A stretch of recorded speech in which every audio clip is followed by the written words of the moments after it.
Phone call से दूसरे देशों की वॉर रुकवाने वाले पॉपॉ अपने देश में आतंकवादी हमला नहीं रुकवा पाए और अंधभक्त मुझसे कह रहे हैं कि ऐसी बातों पर राजनीति और सवाल मत करो।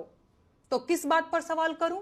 शिक्षा पर, जिसे मुद्दा ही नहीं समझा जाता, या स्वास्थ्य पर, जिस पर सवाल करना अब आउट ऑफ फैशन हो गया है? बोलो किस पर सवाल करूं? बेरोजगारी पर, जिसके जवाब में तुम्हारे अब्बा हुजूर पकौड़ा तलने की सलाह देते हैं? अरे जब देश की राजनीति ही राष्ट्रवाद और हिंदू मुसलमान के मुद्दे पर चल रही है, उसके बाद भी आतंकी हमलों में देशवासी मारे जा रहे हैं, तो सवाल किस मुद्दे पर करूं? 56 इंच की छाती पर देश के सारे मुद्दों को समेट देने वाले मोदी जी की सरकार में आतंकवादी हमले होंगे और नागरिकों की हत्या होगी, तो सवाल क्या मोहम्मद अली जिन्ना और नेहरू जी से पूछा जाएगा? नागरिकों की मौत और आतंकवादी हमलों पर सवाल क्यों नहीं पूछा जाना चाहिए भाई? इन सवालों से इतना डर क्यों रहे हैं आप? अपनी ही सरकार में हुए पुलवामा आतंकी हमले के शहीदों की मौत पर बेशर्मी से वोट मांगने वाला ये आदमी पहलगाम के पर्यटकों की मौत पर भी वोट मांगेगा और अंधभक्त इसे मास्टर स्ट्रोक बताकर वोट भी देंगे।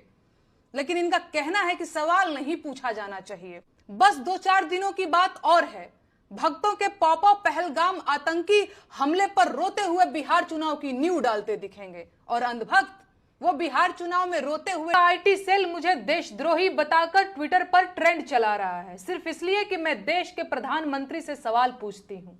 ये लोग मुझे देशद्रोही इसलिए कह रहे हैं क्योंकि पाकिस्तान के किसी ट्विटर अकाउंट ने मेरा वीडियो कॉपी करके लगा दिया। भाजपा का आईटी सेल और गोदी मीडिया के बिके हुए सरकारी पत्रकार देशभक्ति का सर्टिफिकेट बांट रहे हैं। वो लोग जिन्होंने देश को धर्म के नाम पर बांटने में कोई कसर नहीं छोड़ी, वो देशद्रोही और देशभक्त का सर्टिफिकेट बांट रहे हैं। मैंने आज तक कभी नहीं बताया, कहना जरूरी नहीं समझा, लेकिन आज जब बात मेरी देशभक्ति पर आ गई है तो जान लीजिए, मेरे परिवार और खानदान के कुल मिलाकर 14 लोग भारतीय सेना और अर्धसैनिक बलों में अपनी जान दांव पर लगा चुके हैं। मेरा अपना सगा भाई अभी भी छत्तीसगढ़ के जंगलों में नक्सलियों से लड़ रहा है।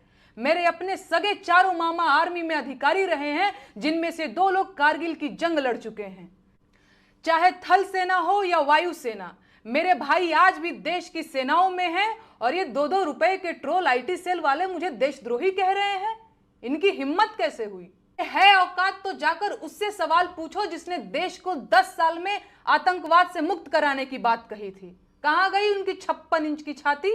मुझे देशद्रोही कहेंगे ये बिके हुए लोग। कितने नेताओं के अपने बच्चे फौज में हैं? बताओ गिन के। पूरी भाजपा के नेताओं के जितने बच्चे फौज में होंगे, उससे ज्यादा तो मेरे अपने रिश्तेदार और परिवार के लोग सेना में जान दांव पर लगा चुके हैं। अरे आज मैं कहूंगी कि देश का मेन स्ट्रीम मीडिया देश का गद्दार है, क्योंकि उसने कभी सरकार से सवाल नहीं पूछा और सरकार को मनमानी करने दी।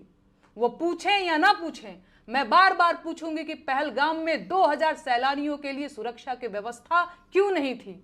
कौन जिम्मेदार है इसका? आतंकी हमले के बाद बिहार में रैली करना इतना जरूरी था?